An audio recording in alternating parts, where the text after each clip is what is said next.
So I heard that when Ford released this car, they did this pretty cool stunt where any aftermarket brand that wanted to build parts for the Mustang were able to buy one direct from the factory for $1. How to achieve goals. Like, you have to be so goal oriented if you want to achieve anything in cars. And on the simple level, like just trying to get a Mustang under sub 2, but like,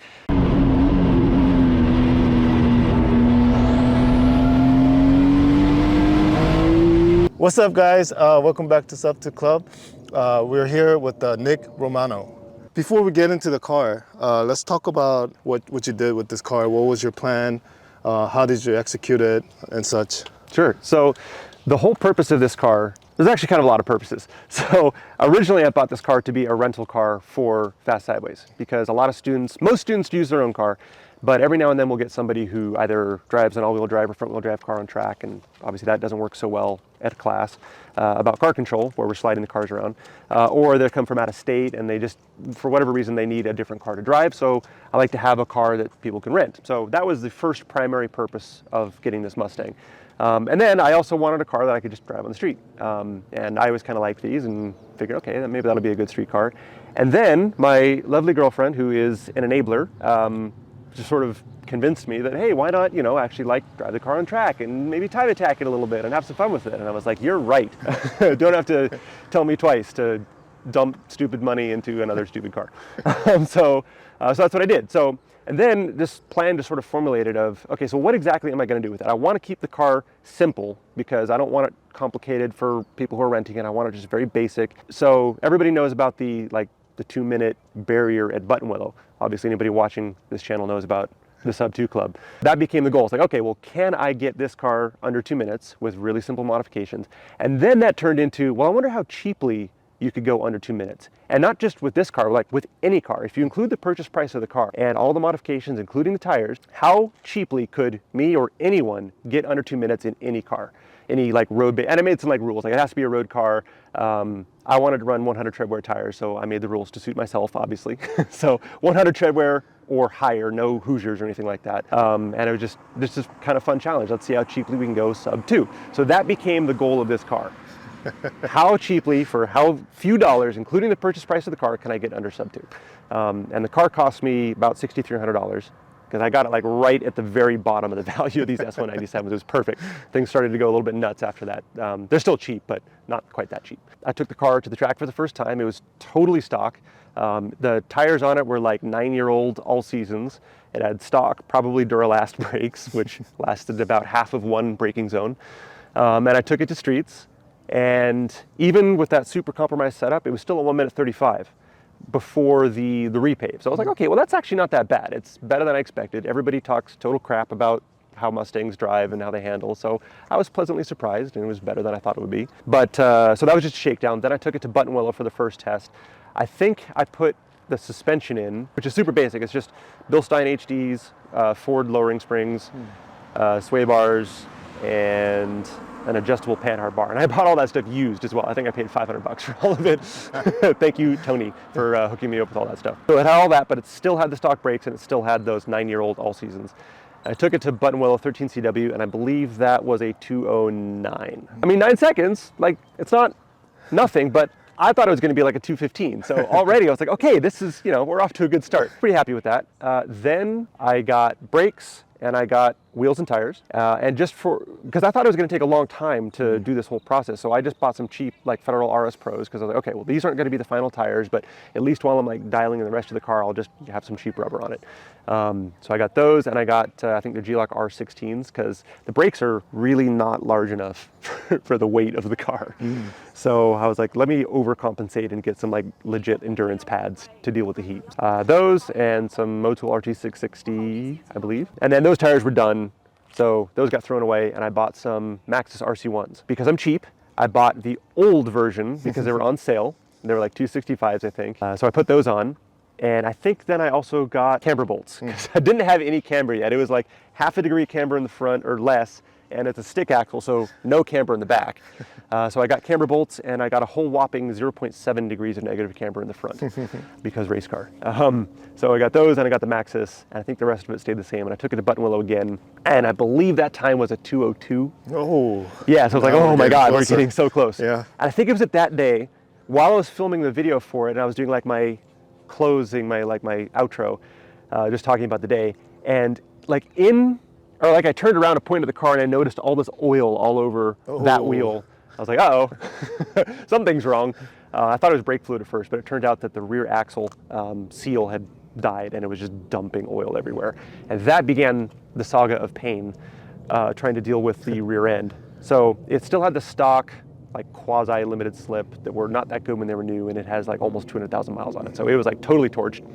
So I was like, okay, I'm gonna put in a good diff, because that's gonna be helpful not only for this, but also for students, so I don't have to worry about, you know, the diff opening up while somebody's renting the car. So I got a Detroit True Track, which is a Torsen, because I like simple and I like to not have to think about things. And I think I went back to Buttonwillow like 1 or 2 more times, just trying to get that elusive sub 2, and didn't do it. I think the weather was like really hot, and it was like, you get one, on a hot day, you get like 1 lap at Buttonwillow in the morning, and if you don't do it then, you're not gonna do it the rest of the day. The last thing I did to the car was tires. So that's the set that's on the car now, which are also RC1s, but they're 275 instead of 265, and they are the new compound. And also I got the new wheels because 2 of them got bent just from like aggressive curb use. 1 of them got bent when my girlfriend was tracking the car. She had it off. And the last one was finished off by a student who shoved the car into an embankment. Oh.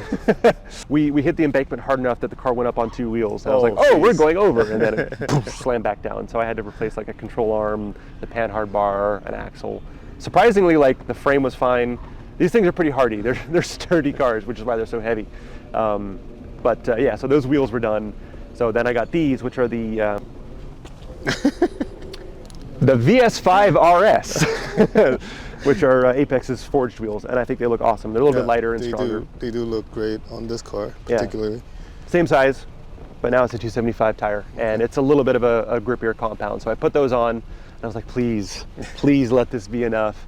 And I went out and like, first couple laps, it was a 59.1. So it was like overshot a little bit by like 9/10 or like 8.5 tenths. So. And then backed it up with another 59 and another, I think, a couple of 59s in a row. So I was like, okay, it wasn't a fluke. It actually is a sub 2 car. So we did it. And all in all, it was like $15,000 or like 14, including purchase price and all parts, including the consumables. I'm including the wheels and the tires and the brake pads and the fluid and all that kind of stuff. Even like the oil change I included in there. So I think 15 is pretty good. So challenge to anyone who's watching, if you think you can go sub 2 for less than that, bring it on. I want to see it. Have you done any modification after that sub 2 lap? I don't think so. Okay. Well, let's I don't think I have. All right, let's show the car and see what you have right now. From the outside, it's, other than the wheels, it's totally stock. It's got the stupid fake hood vent that Ford insists on putting on. Yeah, there's really nothing much done to the car. So obviously wheels and tires. Right. The brakes are, the hardware is stock, but the pads are the R16s, and it's got fluid. I think even the lines are stock or stock style. I don't think I put braided lines on it. Engine is 100% stock. Even the filter is just the stock filter. I haven't touched the exhaust or anything like that. I haven't tuned it. I tried to tune it once, and I brought it to Sean Church, who's like the guru for this sort of stuff, and he plugged his computer in and his computer would not connect to it. So maybe, he says that it could be that a previous owner had put a tune on it, and so that it like hand shook with that guy's computer and won't do another one.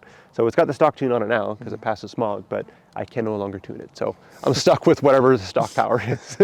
What else? Sway bars, I think they're, I don't remember what they are. They're silver. Sway bars, an adjustable panhard bar. So if you don't know much about a solid axle, there's a couple of different ways that they can locate a solid axle. So this is the cheap way, which is a panhard bar, which is just, it attaches the axle on one side with a pivot and the frame on the other side. So as the car goes up and down, it moves like this. But the problem with that is this is an arc. So if you lower the car, it's in a different point of the arc and the axle will shift to the side. So it's no longer centered. So if you are changing the right hand of the car, you need to adjust the length of the panhard bar so it brings it back where it's supposed to be. So that's what that is. And then it has the Detroit, it's basically a Torsen LSD, and it's got some cheapo Corbeau seats. I think that's it. Oh, and camber bolts, $45 camber bolts. I really think that's it, other than the vinyl, which is totally baked and trashed. It's been on there for a while. Wow, it didn't take much to sub 2. No, it really didn't take Surprisingly, much at all. yeah. Oh, there's one more thing that I did very recently. So I kept blowing up on the skid pad. I kept blowing up power steering pumps, and I got very sick of changing pumps. So I converted it to electric power steering, which is a pretty fun project because this is an early S197, 05 to 09. This one's an 07, and then 2010 was a weird year. Throw 2010 away. 2011 to 14 was still an S197 chassis, but they facelifted it, and that's when they put in the Coyote and the 6-speed. So a way faster car, but that also had factory EPS. So because it's the same chassis, you can basically directly bolt it in, and the brain exists entirely within the steering rack. The brain and the motor and everything, so you don't have to touch anything else. So you just bolt it in, you just shave like one little corner metal off, and it bolts right in. And then you run high amp power and ground. You run switched power, so it turns on and off, so it doesn't drain your battery. And then you run CAN bus plus and minus, which just goes, there's like a couple spots you can do it. I did it under the hood. And that's all it needs. CAN bus is just so it knows vehicle speed, and it just works as if it had always been there. Interesting. Yeah, so it's electric power steering now, which I'm not a huge fan of electric power steering in general for like the feel, but for simplicity, for a car that's on the skid pad a lot, it's perfect. It's so nice. I just know it just works all the time. You never get that, like when you try to turn really quickly and you hear that, where it's like trying to catch up with you. It just works all the time. It's great. Can we maybe see the inside first? Yeah, there's really not much to look at other than like, the typical old car stuff falling apart, a little bit of dirt, Corbeau seats, and everything else is stock. Nicely done. Again, 100% stock. Other than this is the fuse for the power steering. Okay, gotcha. And this is the CAN? Yeah, that's right. Okay. Yeah, so that goes to, I forget what I tapped into. Something down, oh no, right here. So this is the ECU that I can't tune. And then, so this is the harness that comes out of it, and then I just cut wires and tapped into it. Pretty simple. That's interesting. Stock size battery. Yep. Yeah, I went as basic as possible. Stock intake, there's nothing. It's just basic maintenance. Oh, a radiator. Oh, I forgot. Oh, yeah. Very important. It has a radiator. Okay. The other thing about this car is that parts for this thing are insanely cheap. Like, and I come from Miatas, and I thought that stuff was cheap. Like, okay, how much is an aftermarket differential typically for a car? Starts at 1,000, right? Yeah, 1,000, Easily 1,500, something like that. Yeah. $560. Wow. Yeah, it's unbelievable. I think the radiator was $230 or $236 or something like that for a nice big aluminum core radiator. Yeah. Everything is so cheap. So I heard that when Ford released this car, they did this pretty cool stunt where any aftermarket brand that wanted to build parts for the Mustang were able to buy one direct from the factory for $1. That's cool. So just to encourage as much parts development as possible. And it worked, I guess, because the aftermarket is so big, and including Ford. Like Ford Performance makes a lot of parts too. The springs I have are from Ford Performance, but you can also buy like engine parts, like intake manifolds and stuff. I think they sell superchargers straight from Ford. You can buy them at dealerships. So yeah, like Ford actually wants you to rice your car out. Stock exhaust. Stock exhaust, yep. It was some high trim version of the car that has this like chromed exhaust covers, ooh, and this wing, which definitely does, thousands of pounds of downforce. Yeah. It is actually wing shape. Yeah. So like, I think if you just took the wing off and put it in a tunnel, it might create some downforce all on its own. But I think here, this low down, it's probably doing very, very little. I see Fast Sideways, and you talked about it before. What exactly is it? Yeah, so Fast Sideways is a high-performance driving school. Mostly it's a car control clinic. So people come to Fast Sideways when they want to learn how to control their car at or even past the limit of the tires. So the purpose is not to be a drift school, although we do some drifting, but really the goal is to learn how to control tire slip so that you can push harder and be faster on track. Because I like drifting, I think it's fun, but I'm not a drifter. I'm a racer. I had all these students that, they would make a bunch of progress, and I'd say, like, you really should get yourself to a skid pad. You would learn so much and it would make you a faster driver. And they'd be like, great, sign me up. How do I do it? And I'd be like, I don't know. There's no good way, because like either you have to rent the skid pad for yourself, and then it's a lot of money, and then like bring an instructor with you, or you have to go to a drift event, but then you can't really do instruction, or you go to a drift event, but then you can't really do instruction because you're expected to be drifting. You can't like make a bunch of mistakes and stuff and bring an instructor. So there was kind of no good way to do it. So eventually I had enough people like asking about it that I was like, why don't I just do it? Yeah. So I did. And I thought it was just going to be like something I did like once or twice a year, but people kept signing up. So that's actually my main job now. Oh, awesome. Yeah, it's the total dream come true. I couldn't believe it worked out that way. But I'm happy about it. I get to do it all the time. I get to teach people about car control, and I've become the car control guy. Where do people sign up? So people sign up at fastsideways.com. We're also on Facebook, although it hardly gets used, and Instagram. That one gets used a lot more. So at fastsideways. But yeah, sign-ups are on the website, and you can learn more about it there.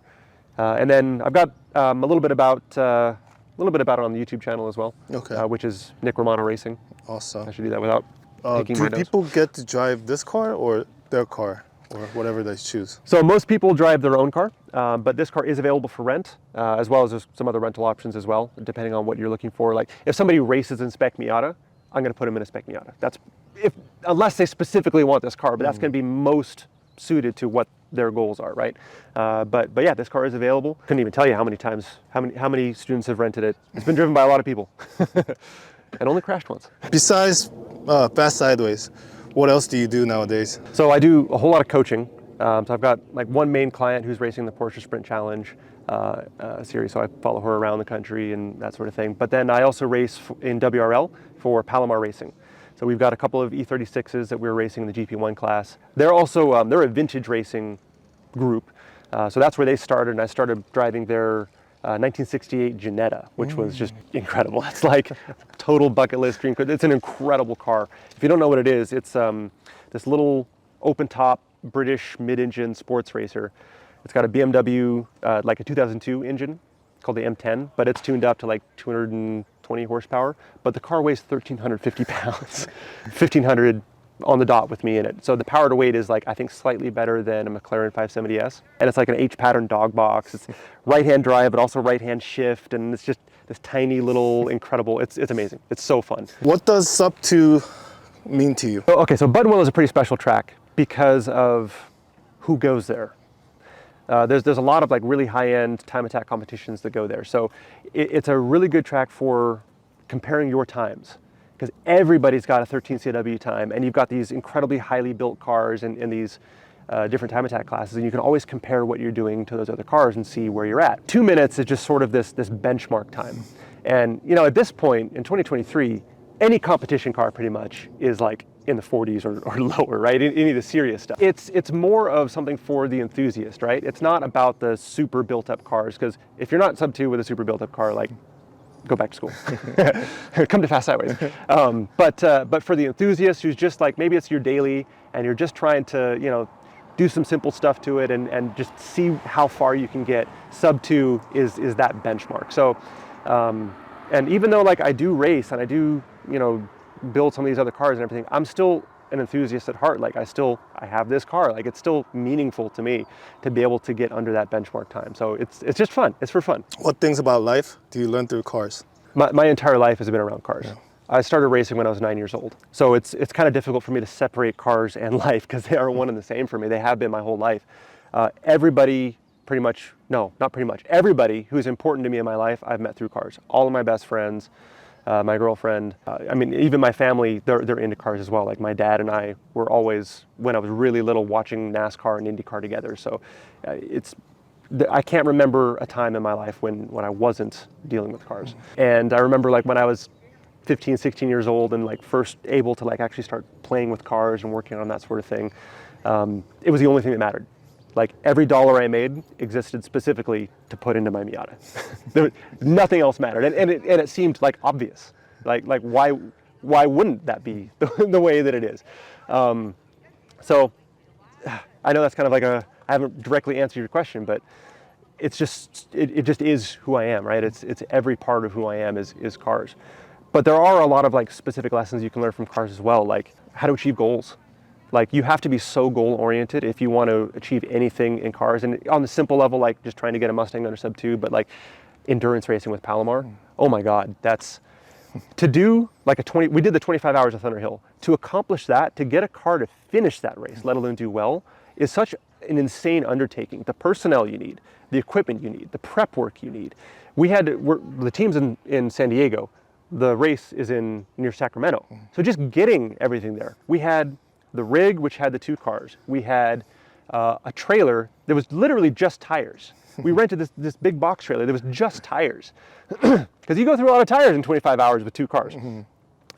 We had to have like rental cars to get the people around. We had to have the food. How do you feed 20 people for 3 days, right? You have to have all that stuff there. It's just hotels and lodging. It's insanity.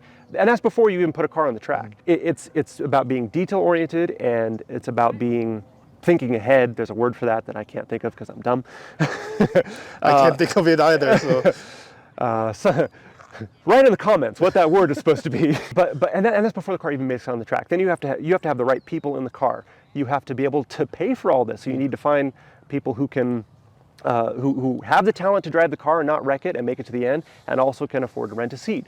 You have to find all those people. It's just an incredible undertaking. So perseverance, planning ahead, attention to detail, and then you actually have to execute. Once you're actually there, you have to execute, because we're all racers, right? We're egotistical and stupid, and we want to drive hard all the time. But you can't do that. It's an endurance race. You have to be smart about what you do. You have to be aware. You have to not lose focus when it's the 15th hour and it's 3 in the morning and you can't see anything and it's raining, because of course it's raining.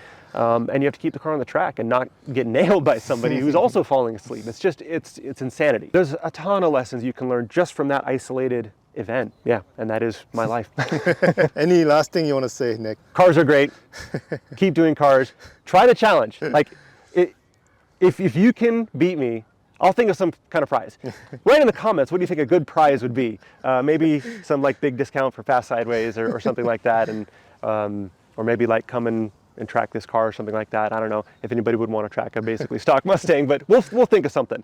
But if you can beat my 14.5 or 15 or whatever it is, $1,000 sub-2, including purchase price of the car, maybe we'll put a link in. I've got like a description of the rules on the website and my whole journey with this car. I've got a bunch of YouTube videos about. So yeah, come do it. Check out Fast Sideways and keep driving. All right, awesome.